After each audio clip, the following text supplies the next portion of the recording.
প্রিয় ছাত্রছাত্রীরা, আজকে আমি তোমাদেরকে এই ভিডিওর মাধ্যমে ক্লাস 9-এর ভূগোলের যে সমস্ত প্রশ্নগুলো দেওয়া হয়েছে রায়মার্টিন প্রশ্নবিচিত্রা 2024 সালের, সেখানে তৃতীয় পর্যায়ক্রমিক মূল্যায়ন অর্থাৎ থার্ড সামেটিভের জন্য যে সমস্ত প্রশ্নগুলো আছে স্কুল নম্বর 3-তে পেজ নম্বর 489, সেখানে সমস্ত প্রশ্নের উত্তর আমরা আলোচনা করব। বিভাগ ক, খ, গ এবং ঘ। শুধুমাত্র উয়াতে যে ম্যাপ পয়েন্টিংগুলো আছে সেগুলো আমরা করব না, বাকি সমস্ত প্রশ্ন আমরা আলোচনা করব। তো ভিডিওটা শুরু থেকে শেষ অবধি অবশ্যই তোমরা দেখবে এবং চ্যানেলে যদি নতুন হয়ে থাকে অবশ্যই তোমরা চ্যানেলটাকে সাবস্ক্রাইব করে রাখবে পরবর্তী স্কুলের যে প্রশ্ন উত্তর সেটা পাওয়ার জন্য। এবং এর আগের যে স্কুলগুলো আছে সেগুলো তোমরা প্লেলিস্ট থেকে দেখে নেবে। এবং যদি তোমরা পিডিএফ পেতে চাও তো আমাদের টেলিগ্রাম চ্যানেলের লিঙ্ক আমাদের ডেসক্রিপশনে দেওয়া আছে, সেখান থেকে তোমরা টেলিগ্রাম চ্যানেলে যুক্ত হয়ে যাবে। তো পরীক্ষার আগে সেখানে আমরা পিডিএফ দিয়ে দেওয়া হবে। আজকে দেখো এখানে প্রথম যে স্কুল, এই 3 নম্বর যে স্কুল, সেখানে কী বলা আছে, বারাসাত এমজিএম হাই স্কুল। এখানে 14টা এমসিকিউতে প্রশ্ন দেওয়া হয়েছে বিভাগ কয়ের মধ্যে। প্রথম দেখো একের দাগে কী বলা আছে, বিকল্পগুলি থেকে সঠিক উত্তরটি নির্বাচন করে লেখো। প্রথম প্রশ্ন বলা হচ্ছে 1519 সালে ম্যাগেলান যে দেশ থেকে যাত্রা শুরু করেন সেটি হলো, তো এখানে হবে কি ফ্রান্স, অপশান এ হবে সঠিক উত্তর। পরের প্রশ্নে বলা হচ্ছে এক বছরের চেয়ে একদিন বড় হলো, এক বছরের চেয়ে একদিন বড় হলো, সেটা হলো শুক্র গ্রহের, অপশান বি হবে। তারপরে প্রশ্ন উত্তর গোলার্ধে দিন সবচেয়ে বড় হয় 21 জুন, অপশান এ হবে সঠিক। নেক্সট প্রশ্ন কলকাতার প্রতিপাদ স্থানের দ্রাঘিমা হলো, কলকাতার প্রতিপাদ স্থানের দ্রাঘিমা হলো 91 ডিগ্রি 30 মিনিট পশ্চিম। পরের প্রশ্ন নিরক্ষরেখায় 1 ডিগ্রি অন্তর দুটি দ্রাঘিমার মধ্যে দূরত্ব প্রায়, নিরক্ষরেখায় 1 ডিগ্রি অন্তর দুটি দ্রাঘিমার মধ্যে দূরত্ব প্রায়, এটা হবে 111 কিমি। পরের প্রশ্ন পৃথিবীর দীর্ঘতম পর্বতশ্রেণী হলো, পৃথিবীর দীর্ঘতম পর্বতশ্রেণী হলো, এটা হবে আন্দিজ, অপশান ডি। নেক্সট প্রশ্ন আবহবিকার সৃষ্ট শিথিল স্তরের নাম, এটা হবে রেগোলিথ। পরের প্রশ্ন আছে পৃথিবীর গড় তাপমাত্রা প্রায় 15 ডিগ্রি সেন্টিগ্রেড, অপশান সি। পরের প্রশ্নে বলা আছে পশ্চিমবঙ্গে ডিজাস্টার ম্যানেজমেন্ট অ্যাক্ট, পশ্চিমবঙ্গে ডিজাস্টার ম্যানেজমেন্ট অ্যাক্ট পাস হয় যে সালে, তা হলো, এখানে কত সালে হয়েছিল, সেটা 2007 সালে। এর পরের প্রশ্ন কি বলা আছে দেখো, ভারতের বৃহত্তম কয়লা খনি হলো, ভারতের বৃহত্তম কয়লা খনি হলো, এটা হবে অপশান এ অর্থাৎ ঝরিয়া।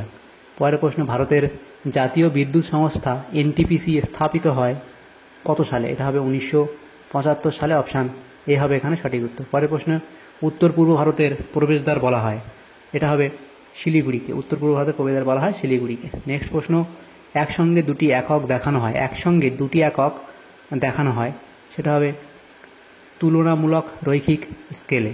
পরের যে প্রশ্ন ছিল 14 দাগের প্রশ্ন, সেখানে কি বলা হয়েছে, 14 দাগের প্রশ্নতে বলা হয়েছে মৌজা মানচিত্র আঁকা হয় যে স্কেলে, মৌজা মানচিত্র আঁকা হয় যে স্কেলে, তা হলো, এখানে হবে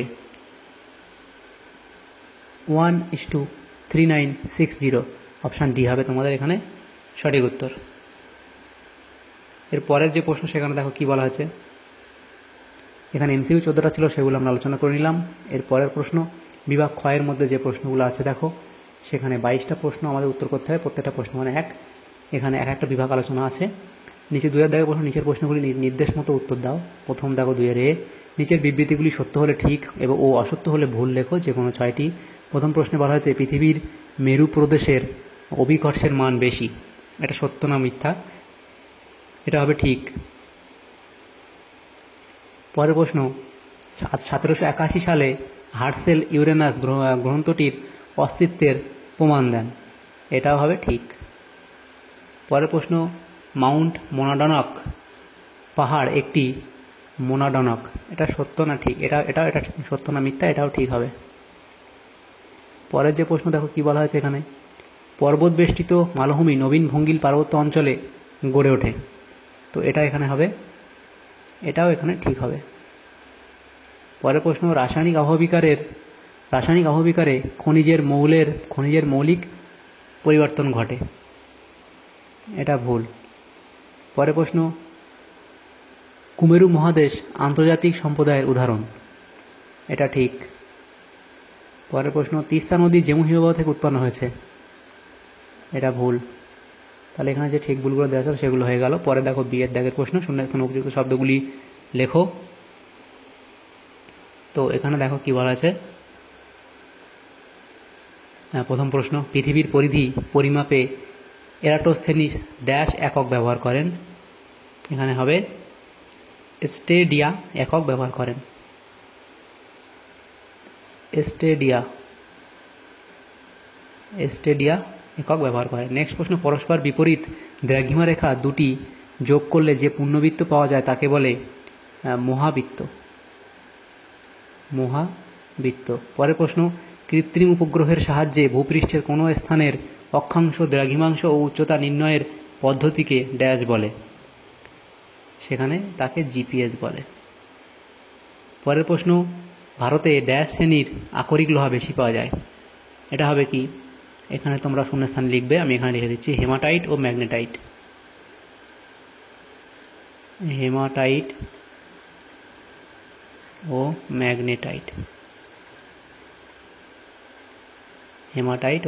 ম্যাগনেটাইট। পরের প্রশ্ন, গ্রামীণ এলাকার ভূমি জরিপ করে ড্যাশ মানচিত্র প্রস্তুত হয়? এটা হবে মৌজা মানচিত্র। তো এটা হবে মৌজা, এখানে তো মানচিত্র আছে, তাহলে শুধু মৌজা লিখলেই হবে। মৌজা মানচিত্র প্রস্তুত হয়। 6 দাগের প্রশ্ন কি বলা আছে? ড্যাশ প্রক্রিয়ায় পদার্থ এ স্তর থেকে বি স্তরে সঞ্চিত হয়? তো এখানে তোমরা লিখবে কি? ইলুভিয়েশন প্রক্রিয়ায়। কি প্রক্রিয়ায়?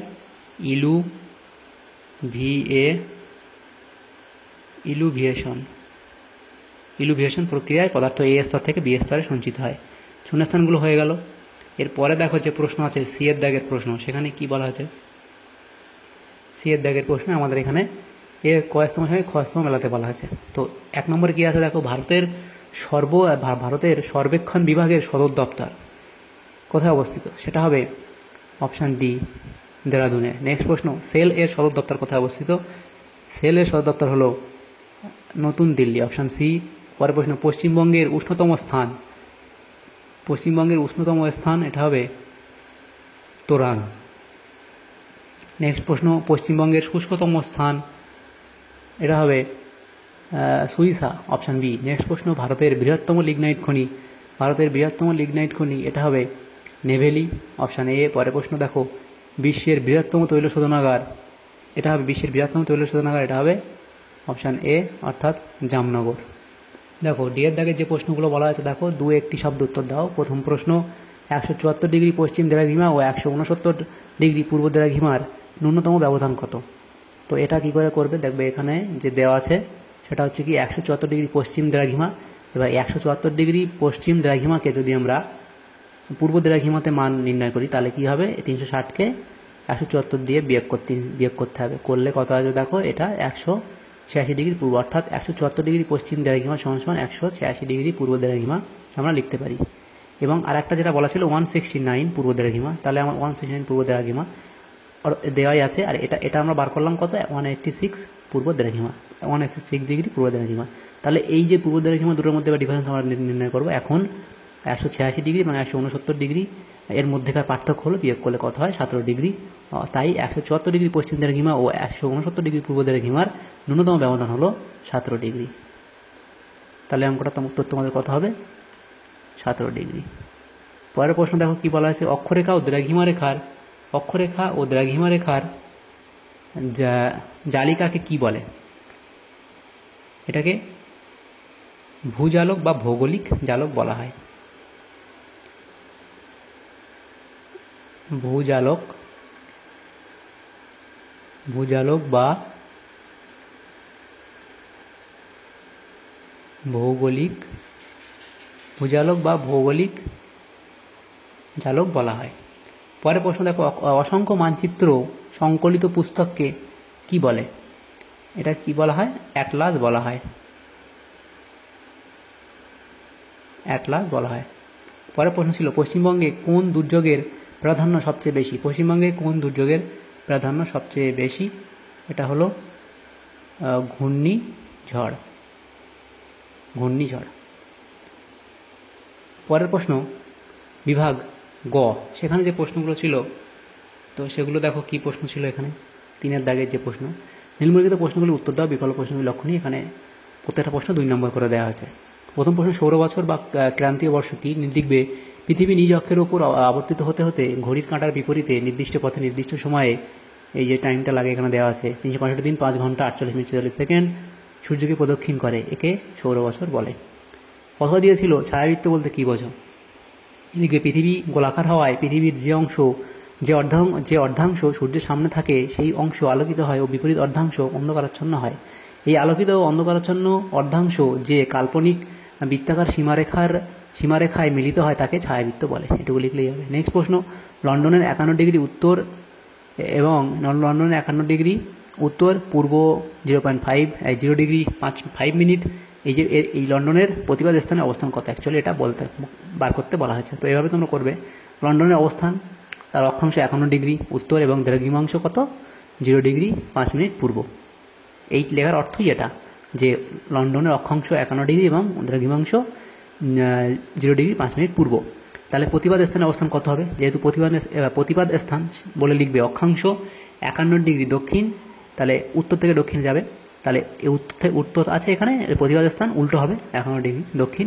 দ্রাঘিমাংশ কী হবে? সেমভাবে এত ডিগ্রি পশ্চিম, তাহলে পূর্ব থেকে পশ্চিমে, তাহলে এখানে পূর্ব ছিল এখানে পশ্চিম হবে। অতএব লন্ডনের 51 ডিগ্রি উত্তর 0 ডিগ্রি 5 মিনিট পূর্ব, প্রতিবাদ স্থান অবস্থান হবে 51 ডিগ্রি দক্ষিণ 0 ডিগ্রি 5 মিনিট পশ্চিম। তো এভাবে অঙ্কটা এইভাবে এটা লিখে দেবে। পরের প্রশ্ন ছিল শিল্ড মালভূমি কি? লিখবে শিল্ড হলো প্রাচীন মালভূমি, প্রায় 100 কোটি বছর আগে সৃষ্ট। না লিখলেও চলে। লিখবে শিল্ড হলো প্রাচীন মালভূমি। শিল্ড হলো প্রাচীন মালভূমি, এগুলি ক্ষয়প্রাপ্ত হয়ে মালভূমির সৃষ্টি হয় এবং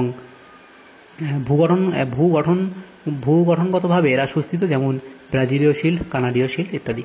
অথবা দিয়ে প্রশ্ন ছিল মালচিং কি? মালচিং পয়েন্ট করে লিখবে শুষ্ক বা মরুপ্রায় অঞ্চলে মাটির উপর লতাপাতা, খড়কুটো, ঘাস, আগাছা প্রভৃতি বিছিয়ে রাখলে মাটির বাষ্পীভবনের হার হ্রাস পায় এবং আর্দ্রতা বজায় থাকে, ফলে চাষাবাদের সুবিধা হয়। মৃত্তিকা সংরক্ষণের এই পদ্ধতিকে মালচিং বলে। পরের যে প্রশ্ন ছিল দেখো, এখানে বলা হয়েছে 4 দাগের প্রশ্ন। সেখানে যে প্রশ্নটা ছিল কোনো মানচিত্রের বিবৃতিমূলক স্কেলে 4 ইঞ্চিতে 12 মাইল হলে সেই মানচিত্রের ভগ্নাংশসূচক অর্থাৎ ভগ্নাংশসূচক স্কেলে RF কত? রিপ্রেজেন্টেটিভ ফ্র্যাকশন এর মান বার করতে বলা হয়েছে, যেখানে 4 ইঞ্চিতে 12 মাইল ধরা হয়।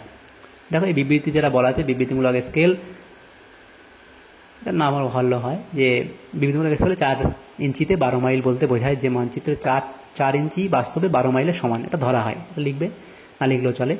সেখানে ভগ্নাংশ স্কেলে রিপ্রেজেন্টেটিভ ফ্র্যাকশন বের করার জন্য প্রথমে বাস্তব মাপ এবং মানচিত্রের মাপ একই এককে রূপান্তর করতে হবে। অর্থাৎ এই যে ইঞ্চিতে আছে এটাও আমাদেরকে ইঞ্চিতে নিতে হবে, বা এটা মাইল আছে এটাও আমাদেরকে মাইলে নিতে হবে। তো প্রথমে আমাদের যেটা করতে হবে সেটা হলো কি 12 মাইলকে ইঞ্চিতে রূপান্তর করা যাক। তাহলে 1 মাইল সমান সমান এত ইঞ্চি, এটা আমাদের জানতে হবে। তাহলে 12 মাইল সমান কত হবে? এটাকে 12 দিয়ে গুণ করলে যেটা হবে সেটাই হলো 12 মাইল সমান সমান এত ইঞ্চি, বার হয়ে গেল। এখন RF নির্ণয় করা যাক। RF সমান সমান এটা আমাদের এটাও সূত্র জানতে হবে যে রিপ্রেজেন্টেটিভ ফ্র্যাকশন সমান সমান কী হয়? মানচিত্রের মাপ বাই বাস্তব মান। যেহেতু আমরা ইঞ্চিতে নিয়েছি সেহেতু আমরা এককটা ইঞ্চিতে লিখব। এবং মানচিত্রের মাপ কত? 4, এবং বাস্তবের মান কত হবে? এই যে এত হবে। তাহলে এত বাই এত লিখলাম। এবারে এটাকে আমরা কাটাকুটি করতে পারি 4 দিয়ে কাটলে এই 190080 এটা হবে। তাহলে 4কে 1 দিয়ে কাটবো এখানে, আর এখানে 4 দিয়ে কাটবো। তাহলে 4 দিয়ে এটাকে কাটলে 1 থাকবে উপরে পড়ে, এবং 4 দিকে কাটলে নিচে এটা পড়ে থাকবে। তাহলে এখন ভগ্নাংশ সরল করলে পাই এত হবে। সুতরাং ভগ্নাংশ স্কেলে RF হলো 1:190080। তাহলে এটা হবে RF, যে রিপ্রেজেন্টেটিভ ফ্র্যাকশন। তো এইভাবেই অঙ্কটা তোমাদের করতে হবে। 5 দাগের প্রশ্ন ছিল দেখো, উত্তর 24 পরগনার 2টি পর্যটন কেন্দ্রের নাম লেখো। উত্তর 24 পরগনার 2টি পর্যটন কেন্দ্রের নাম লেখো। তো লিখবে কি? তোমরা লিখতে পারো টাকি এবং বিভূতিভূষণ বন্যপ্রাণী অভয়ারণ্য,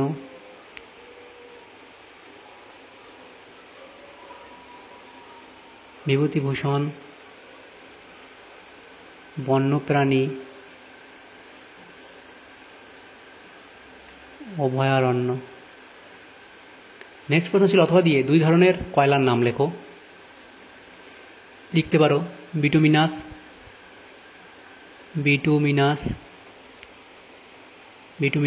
লিগনাইট, এই দুটো লিখলেই হবে। পরের প্রশ্ন, দুটি মানবীয় বিপর্যয়ের নাম লেখো। অর্থাৎ মানব যেগুলো সৃষ্টি করে তেমন বিপর্যয়ের নাম এখানে লিখতে বলা হয়েছে। তো লিখবে যুদ্ধ লিখতে পারো, এটা মানুষ সৃষ্টি করে। তারপরে পারমাণবিক বিস্ফোরণ,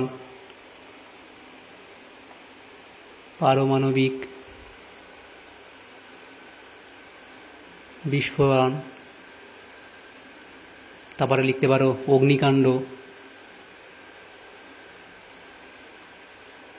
অগ্নিকাণ্ড ইত্যাদি। অথবা দিয়ে প্রশ্ন ছিল দুটি জলবায়ুগত বিপর্যয়ের নাম লেখো। অর্থাৎ জলবায়ুর জন্য এই যে বিপর্যয়গুলো হয় সেটা লিখতে হবে। এখানে মানুষের কোনো হাত নেই, যেমন বন্যা, খরা, দাবানল, এগুলো জলবায়ুগত বিপর্যয়ের নাম। পরের প্রশ্ন দেখো, পরের যে প্রশ্ন আছে এখানে বিভাগ গ শেষ, বিভাগ ঘ শুরু। প্রথম প্রশ্ন, নিম্নলিখিত প্রশ্নগুলো উত্তর দাও, বিকল্প প্রশ্নগুলি লক্ষণীয়। এখানে প্রত্যেকটা প্রশ্নের মান এখানে দেওয়া হয়েছে, দেখো 3 নম্বর করে। 4টে প্রশ্ন উত্তর করতে হবে, 3 নম্বর করে প্রশ্নমান। প্রথম প্রশ্ন, অক্ষ ও অক্ষরেখা দুটি পার্থক্য লেখো। অক্ষ এবং এদিকে অক্ষরেখা লিখবে, তার ধারণা অক্ষ কি সেটা লিখবে, অক্ষরেখা কি, এবং পৃথিবীর অক্ষ একটি এবং মোট অক্ষরেখার সংখ্যা 177টি। মেরুরেখা নামে পরিচিত, কী নামে পরিচিত, এবং এটা সমাক্ষরেখা নামে পরিচিত হচ্ছে অক্ষরেখা। আর অক্ষ মেরুরেখা নামে পরিচিত। এই 3টে লিখে দেবে, এর পার্থক্য হয়ে যাবে। 2টো লিখতে বলেছে, তো এগুলো তোমরা লিখে দেবে, হয়ে যাবে। অথবা যে প্রশ্ন ছিল, দেখো সূর্যের আপাত দৈনিক গতির ফলে কী হয় সেটা তোমরা লিখবে। দৈনিক গতি, আপাত দৈনিক গতি বলে, এটা লিখবে। তারপর অবস্থা লিখবে, গতিপথ, সময়কাল, বাস্তব উপযোগিতা। চাইলে তোমরা এটা এঁকেও দিতে পারো। পরের প্রশ্ন দেখো, 2 দাগের প্রশ্নে বলা আছে একটি ছকের সাহায্যে মালভূমির শ্রেণীবিভাগ লেখো। মালভূমি তার শ্রেণীবিভাগ এখানে দেওয়া আছে। দেখো, ভূ আলোড়নজনিত মালভূমি, ক্ষয়কার্যের ফলে গঠিত মালভূমি, লাভা সঞ্চিত মালভূমি এবং অন্যান্য মালভূমি। এটা স্পেলিং, অন্যান্য মালভূমি। এবং এগুলো হচ্ছে এর সাথে এগুলো, এটা 2, 3টে, তো এগুলো লিখবে। এই ছক এখানে দেওয়া আছে। পরের প্রশ্ন অথবা দিয়েছিল মাটি সৃষ্টির বিভিন্ন প্রক্রিয়াগুলির নাম লেখো। এখানে ডিটেলস লেখা আছে, তোমরা এটা লিখে নেবে।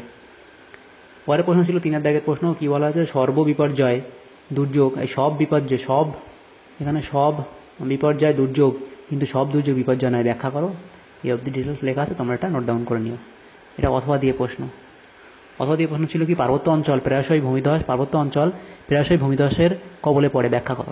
তো এখানে লিখবে, দেখো, পার্বত্য অঞ্চলে প্রায়শই ভূমিকম্প ঘটে। এর প্রধান কারণগুলি হলো পাত সঞ্চালন ও সক্রিয় পর্বত, এটা হবে গঠন প্রক্রিয়া, পর্বত গঠন প্রক্রিয়া, এবং শিলায় চ্যুতির সৃষ্টি এবং সাম্প্রতিক ভারসাম্যে আসার চেষ্টা, এবং ধস ও হিমানি সম্প্রপাত। তো দেখো, এইসব কারণে ভূমিকম্প ফলে এখানে ধসের কবলে পড়ে পার্বত্য অঞ্চলগুলো বেশি। তো এই কারণগুলো এখানে তোমরা লিখে দেবে। পরের প্রশ্ন ছিল 4 দাগে সম্পদ সৃষ্টিতে মানুষের ভূমিকা কী, সেটাই অবধি লিখবে। এরপরের যে প্রশ্ন দেখো কি বলা হয়েছে, পরের প্রশ্ন অথবা দিয়েছিল, সেখানে বলা হয়েছে কোনো মানচিত্রের স্কেলে 5 সেন্টিমিটারে 40 কিমি হলে সেই মানচিত্রের স্কেলে 2 ইঞ্চিতে কত মাইল হবে। তাহলে প্রথমে আমাদের কী করতে হবে, প্রথমে স্কেল অনুযায়ী মানচিত্রে 5 সেন্টিমিটার বাস্তবে, এটা বাংলায় লেখা আছে তো ঠিক করে নিও, 5 সেমি বাস্তবে কত কিলোমিটার তা নির্ণয় করা যাক। তাহলে মানচিত্রের স্কেলে 5 সেন্টিমিটার সমান 40 কিমি বলা আছে। অতএব প্রতি সেন্টিমিটার মানে কত, 1 সেন্টিমিটারে কত কিমি, 40কে 5 দিয়ে ভাগ করলে 8 কিমি, অর্থাৎ 1 সেন্টিমিটার সমান কত, 8 কিলোমিটার। এটা আমরা বার করলাম। এখন আমাদের 2 ইঞ্চি বাস্তবে কত মাইল হবে তা বের করতে হবে। প্রথমে 2 ইঞ্চিকে সেমিতে রূপান্তর করতে হবে। 1 ইঞ্চি সমান 2.54 সেন্টিমিটার, এটা আমাদের জানতে হবে। তাহলে 2 ইঞ্চি সমান কত, এতকে 2 দিয়ে গুণ করলে এত সেন্টিমিটার। এখন 5.08 সেমিতে বাস্তবে কত কিমি হবে তা বের করা যাক। এই সেন্টিমিটারটাকে বার করতে হবে। তাহলে এখন 5.08 সেমিতে বাস্তবে কত কিমি হবে তা বের করা যাক। অতএব প্রতি সেমিতে 8 কিমি, যেটা আমরা বার করলাম এখানে আগে, প্রতি সেন্টিমিটার 8 কিমি। তাহলে প্রতি সেন্টিমিটারে 8 কিমি, অর্থাৎ 1 সেন্টিমিটার সমান 8 কিলোমিটার। এবং তাহলে 5.0 সেন্টিমিটার মানে কত, এটাকে 5.0কে গুণ করতে হবে, এটা 5.08 দিয়ে গুণ করতে হবে। তাহলে আমাদের কত আসবে, 40.64 আসবে। তো সেটাই এখানে করা হয়েছে। 1 সেন্টিমিটার মানে 8 কিমি, তাহলে 5.8 মানে কত, 5.8 দিয়ে এটাকে গুণ করলে এত আমাদের আসবে। এখন 40.64 কিমিকে মাইলে রূপান্তর করতে হবে, কারণ আমাদের উত্তর মাইলে চেয়েছে। এবারে 1 কিমি সমান এত মাইল, এটাও আমাদের জানতে হবে, নাহলে অঙ্ক করতে পারবো না। 1 কিমি সমান এত মাইল, তাহলে 40.64 কিমি বার হয়েছে আমাদের, সেটাকে মাইলে ট্রান্সফার করতে হবে। 1 কিমি সমান এত, তাহলে এত কিমি সমান কত মাইল হবে, তাহলে এত এটার সাথে এইটা দিয়ে গুণ করতে হবে। গুণ করলে কত আসবে? 25.25 মাইল। অতএব সেই মানচিত্রে 2 ইঞ্চি বাস্তবে প্রায় 25.25 মাইলের সমান হবে। তো অঙ্কটা ডিটেলস এখানে করা আছে, পরপর স্টেপ বাই স্টেপ, কোনো স্টেপ বাদ দেওয়া নেই। তো তোমরা অবশ্যই বুঝতে পারবে, না হলে কমেন্ট বক্সে কমেন্ট করবে। পরের প্রশ্ন দেখো, এখানে বিভাগ, এখানে উঙা পরের যে বিভাগ, সেখানে যে প্রশ্নগুলো ছিল 5-এর দাগের প্রশ্ন, এখানে প্রত্যেকটা প্রশ্ন আমার 5 নম্বর করে, 2টো করে প্রশ্ন আমাদের উত্তর করতে হবে। প্রথম প্রশ্ন কি বলা আছে? পৃথিবীর নিরক্ষীয় তল তার কক্ষতলের সাথে 23.1-2 ডিগ্রি। এটা আমরা এটা আমরা এখানে ঠিক করে লেখা হয়নি, তো ওটা লিখবে, টাইপ ভুল হয়েছে। 23.1-2 ডিগ্রি হবে। কোণে হেলে থাকার ফলাফল লেখো। এটা 23.1-2 ডিগ্রি, আমরা 23.5 লিখে দিয়েছি। 23.1-2 মানে 23.5। তো এর ফলাফল কী আছে এখানে তোমরা লিখবে, যে এর ফলে ঋতু পরিবর্তন হয়, ঋতুর সৃষ্টি, সমবয়সী দিবস ও রাত, এবং দিনের দৈর্ঘ্য বৃদ্ধি হ্রাস, মেরুদিন ও মেরুরাত্রি, বিভিন্ন অঞ্চলে বিভিন্ন জলবায়ু, চলমান জলবায়ু পরিবর্তন, এই জিনিসগুলো হয়। 1 নম্বর এটা লিখবে, 2 নম্বর লিখবে, 3 নম্বর পয়েন্ট দিয়ে তোমরা লিখতে পারো 4, 5 এবং 6 নম্বরে দিয়ে 6টা পয়েন্ট লিখতে পারো, যে নিরক্ষীয় তল তার কক্ষতলের সাথে এত ডিগ্রিতে হেলে থাকার ফলে এগুলো হয়। তাহলে এটা হয়ে গেল। তো এর পরের প্রশ্ন দেখো, যেটা ছিল 2-এর দাগের প্রশ্ন, চেন্নাইয়ের স্থানীয় সময় যখন সকাল 7:30, নিউ ইয়র্কে তখন পূর্বরাত্রি 9:30। চেন্নাইয়ের দ্রাঘিমা 80 ডিগ্রি 15 মিনিট পূর্ব হলে নিউ ইয়র্কের প্রতিপাদ স্থানের দ্রাঘিমা কত? তো আগে নিউ ইয়র্কের দ্রাঘিমা বার করতে হবে, তারপর নিউ ইয়র্কের প্রতিপাদ দ্রাঘিমা বার করতে হবে। তো প্রথমে আমাদের কী করতে হবে? নিউ ইয়র্কের প্রতিপাদ স্থান নির্ধারণ করার জন্য প্রথমে নিউ ইয়র্কের প্রকৃত দ্রাঘিমাংশ নির্ণয় করতে হবে। সেটাই বললাম, একবার নিউ ইয়র্কের দ্রাঘিমা পাওয়া গেলে তার প্রতিপাদ স্থান বের করা যাবে। তো স্টেপ বাই স্টেপ পুরো লিখে দেওয়া আছে এখানে, তোমরা আশা করছি তোমাদের বুঝতে অসুবিধা হবে না। তো প্রথম ধাপ, সেখানে কি করবে? সময়ের পার্থক্য আমাদের প্রথমে নির্ধারণ করতে হবে, যে এখানে যে সময়টা আছে চেন্নাইতে যে সময় এবং নিউ ইয়র্কের সময়ের যে পার্থক্য, যে ডিফারেন্স, সেটা আমাদের বার করতে হবে। চেন্নাইয়ের স্থানীয় সময় কত? সকাল 7:30 এবং নিউ ইয়র্কের স্থানীয় সময় কত? পূর্বরাত্রি 9:30, অর্থাৎ সন্ধ্যার পরে, যে সন্ধ্যা 6 আমাদের এখানে যেটা আমরা ভাবি, সন্ধ্যা 6, 7, 8, 9 এইটা। তাহলে দেখো, আমাদেরকে প্রথমে এভাবে ক্যালকুলেট করে নিতে হবে। এই যে ট্রেনের যে টাইম সিস্টেম হয়, সেভাবে করলে আমাদের অঙ্কটা সুবিধা হবে করতে। কারণ সকাল 7টা মানে 7টা, এবং পূর্বরাত্রি অর্থাৎ মানে কি 12টার পরে, মানে দিন গেল তারপর রাত শুরু হবে, অর্থাৎ 9 মানে কি এই রাত্রি 9টা, অর্থাৎ সকাল 12টা, তারপরে গিয়ে এখানে এরকম আসার জায়গায় 9টা হবে। তাহলে দেখো 12, এইখানে 1, 2 এরকমভাবে থাকবে। তো আমরা সেভাবে করব না, আমরা এই যে 21টা 13 লিখবো, কারণ 12, 13, 14, 15, 16, 17, 18, 19, 20, 21 এইভাবে আসবে। তো সেহেতু আমরা 21টা 13, এর ট্রেনের যে টাইম থাকে তোমরা অবশ্যই জানো, এটা 9টা 13কে আমরা এভাবে লিখব। তাহলে সময়ের পার্থক্য আমাদের করতে সুবিধা হবে। তাহলে সময়ের পার্থক্য কত হবে? এই 21টা 13 থেকে 7:30 বাদ দেবো, দেখো 13 ঘন্টা 43 মিনিট আসবে। অথবা তোমরা এভাবে করতে পারো, দেখো সকাল 7:30, এই যদি ঘড়িতে আমরা আঁকি এটা, এভাবে তোমরা যদি ক্যালকুলেট করো, 12, 6, 3 এবং 9, তো এখানে দেখো 7, 8, 11, 1, 2, 3, 4, 5, দেখো সকাল 7:30, তাহলে 8:30 1 ঘন্টা, 9:30 2 ঘন্টা, 3 ঘন্টা, 4 ঘন্টা, 5 ঘন্টা, 6 ঘন্টা, 7 ঘন্টা, 8 ঘন্টা, 9 ঘন্টা, 10 ঘন্টা, 11 ঘন্টা, 12 ঘন্টা, 8:30 মানে কত? 13 ঘন্টা, এবং 8:30 মানে 13 ঘন্টা। কিন্তু এবার 9টা কত বলেছে এখানে? 9টা 13, তাহলে এটা হচ্ছে 13 ঘন্টা, এখানে এত দূর গেলে 30 মিনিট, আরও 13 ঘন্টা 30 মিনিট, এবং তারপরে আরও 13 মিনিট, তাহলে 30 আর 13 43 মিনিট। তো সেটাই আমরা ক্যালকুলেট করেছি। তোমরা এভাবে গুনে করতে পারো, অথবা এভাবেও করতে পারো। তাহলে 13 ঘন্টা 43 মিনিট আমাদের হচ্ছে সময়ের পার্থক্য, দুটো জায়গার মধ্যে সময়ের পার্থক্য এত। ধাপ 2, দ্বিতীয় ধাপে আমরা কী করবো? তোমরা এই ধাপগুলো লিখতে পারো, না লিখতে পারো, আমি তোমাদের বোঝার সুবিধার্থে এখানে দিয়েছি। তারপরে লিখবে কি? সময়ের পার্থক্য থেকে দ্রাঘিমার পার্থক্য নির্ণয়। সেখানে কী করবো? প্রতি 1 ঘন্টার পার্থক্যে 15 ডিগ্রি দ্রাঘিমার সমান, অর্থাৎ প্রতি 1 ঘন্টার পার্থক্য 15 ডিগ্রি দ্রাঘিমাংশের সমান। তো এটা আমরা জানি। তাহলে 1 ঘন্টা সমান কত? 15 ডিগ্রি তারপর লিখবে 13 ঘন্টা 43 মিনিটকে ঘন্টায় রূপান্তরিত করলে পাই 13 ঘন্টা 43 মিনিট, সেটাকে আমরা ঘন্টায় করব। অথবা তোমরা এটা করতে পারো, এই যে 1 ঘন্টা সমান 15 মিনিট করেছো, তো এটা 1 ঘন্টাকে আমরা 60 মিনিটও লিখতে পারি। 60 মিনিট সমান কত হবে এটা তাহলে?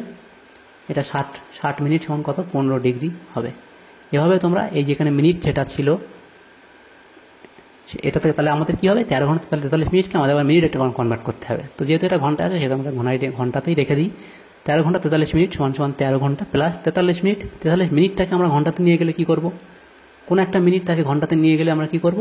60 দিয়ে ভাগ করব, এটা আমরা জানি। আবার কোনো মিনিটকে সেকেন্ডে নিতে গেলে 60 দিয়ে ভাগ করতে হয়। তো সেহেতু আমরা মিনিটকে আমরা কী করব? ঘন্টাতে নিয়ে যাব, 60 দিয়ে ভাগ করব। এবং যদি আমরা কোনো মিনিটকে সেকেন্ডে নিতে যাই তাহলে কিন্তু 60 দিয়ে গুণ করতে হয়। ছোটো থেকে বড়োতে গেলে গুণ, এবং বড় থেকে ছোট এককে আসলে আমাদের বড় থেকে ছোট এককে গেলে গুণ করতে হয়, এবং ছোট থেকে বড় এককে গেলে আমাদের কী করতে হয়? ভাগ করতে হয়। সেহেতু আমরা মিনিট থেকে ঘন্টাতে যাব, সেহেতু আমাদের 60 দিয়ে ভাগ করতে হবে। এটা আমরা ক্যালকুলেশন করবো, এভাবে লসাগু করতে হয়, করার পরে আমাদের এরকম একটা মান আসবে। তাহলে এখন এত ঘন্টার জন্য দ্রাঘিমাংশের পার্থক্য কত হবে? পরের পেজে করব। দেখো এই যে এত ঘন্টার জন্য দ্রাঘিমার পার্থক্য কত হবে? 1 ঘন্টার জন্য যদি 15 ডিগ্রি হয় তাহলে এত ঘন্টার জন্য কত হবে? তাহলে এতর সাথে 15 দিয়ে আমাদের গুণ করতে হবে। 15 দিয়ে গুণ করলে আমাদের আসে কত? এত। তারপর ধাপে আমরা কী করব? নিউ ইয়র্কের দ্রাঘিমাংশ নির্ণয় করতে হবে। চেন্নাই পূর্ব গোলার্ধে অবস্থিত, আর নিউ ইয়র্কের সময় পিছিয়ে থাকায় এটি পশ্চিম গোলার্ধে অবস্থিত। সুতরাং নিউ ইয়র্কের দ্রাঘিমাংশ হবে, নিউ ইয়র্কের দ্রাঘিমাংশ সমান সমান 80 ডিগ্রি 15 মিনিট পূর্ব, যেটা দেওয়া আছে সেখান থেকে এটা আমরা বিয়োগ করব।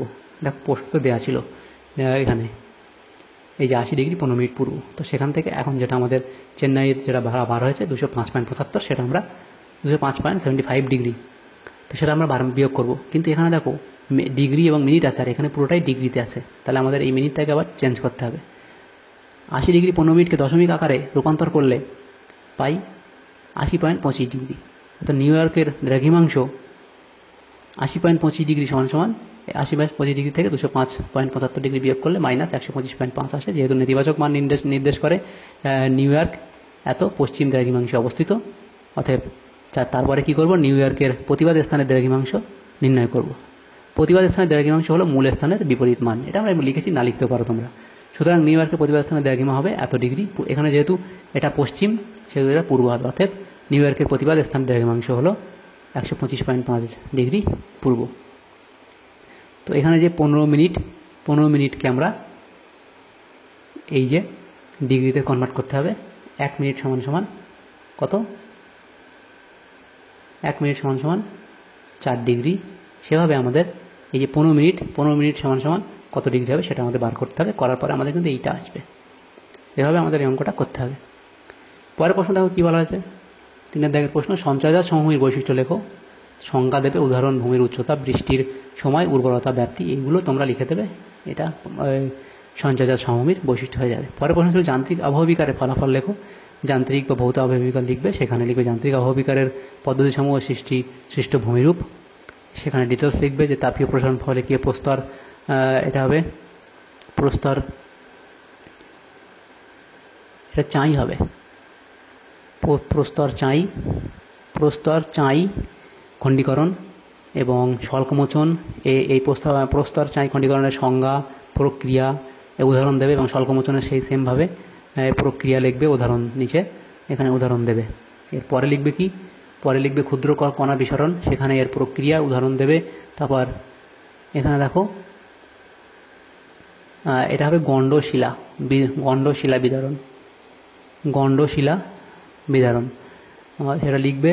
তারপর এটা আবার লিখবে ডাট ব্রাকিং, এটা ডাট ব্রাকিং নয়, এটা ডাট ক্রাকিং হবে। কয়ের আফল জাফল আঁকা কয় অনেক ডাট ক্রাকিং। তারপর দেখবে কেলাসন প্রক্রিয়া, কেলাসন প্রক্রিয়া দুভাবে সংগঠিত হয়, তুষার কেলাসন এবং লবণ কেলাসন। এগুলো এই অবধি লিখে দেবে, তাহলে তোমাদের এই প্রশ্নের উত্তর হয়ে যাবে। বিয়ের দাগের প্রশ্ন 5 দাগে বি, সেখানেও 2টো প্রশ্ন উত্তর করতে হবে, সেখানেও প্রত্যেকটা প্রশ্ন মান 5।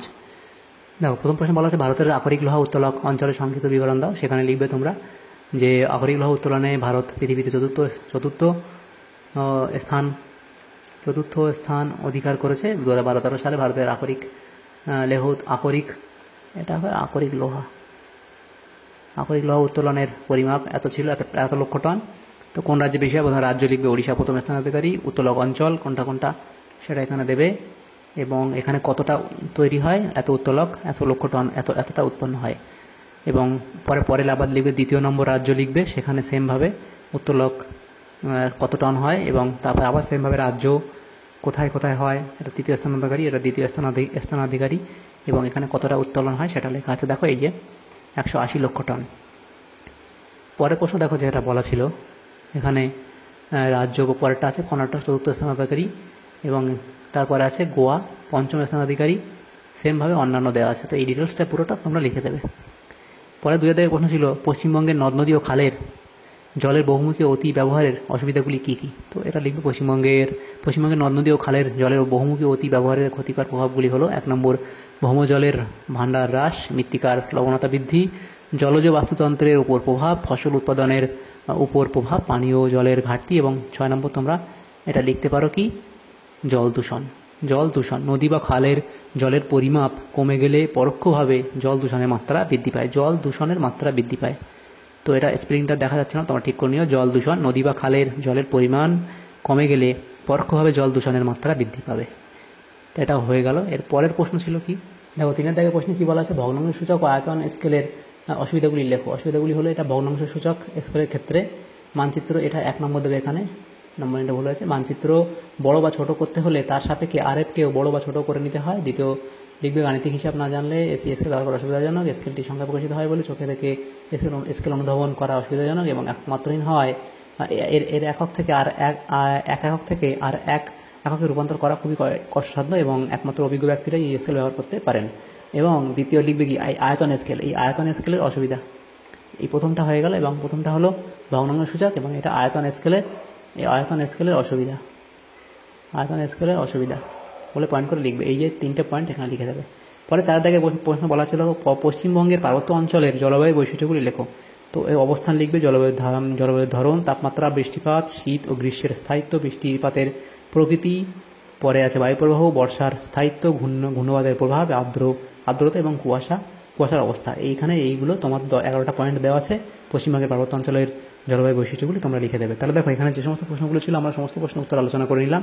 অর্থাৎ আজকে আমরা ভূগোলের 3 নম্বর স্কুলে যে সমস্ত প্রশ্নগুলো ছিল ক্লাস 9-এর সমস্ত প্রশ্ন উত্তর আমরা আলোচনা করলাম। শুধুমাত্র বিভাগ ম্যাপ পয়েন্টিংগুলো বাদ দিয়ে সমস্ত প্রশ্ন উত্তর আলোচনা করলাম। যদি তোমাদের সামান্যতম উপকার এসে থাকে এই ভিডিওটা অবশ্যই একটা লাইক করবে, আর চ্যানেল যদি নতুন হয়ে থাকে অবশ্যই চ্যানেলটাকে সাবস্ক্রাইব করে রাখবে পরবর্তী স্কুলে প্রশ্ন উত্তরগুলো পাওয়ার জন্য।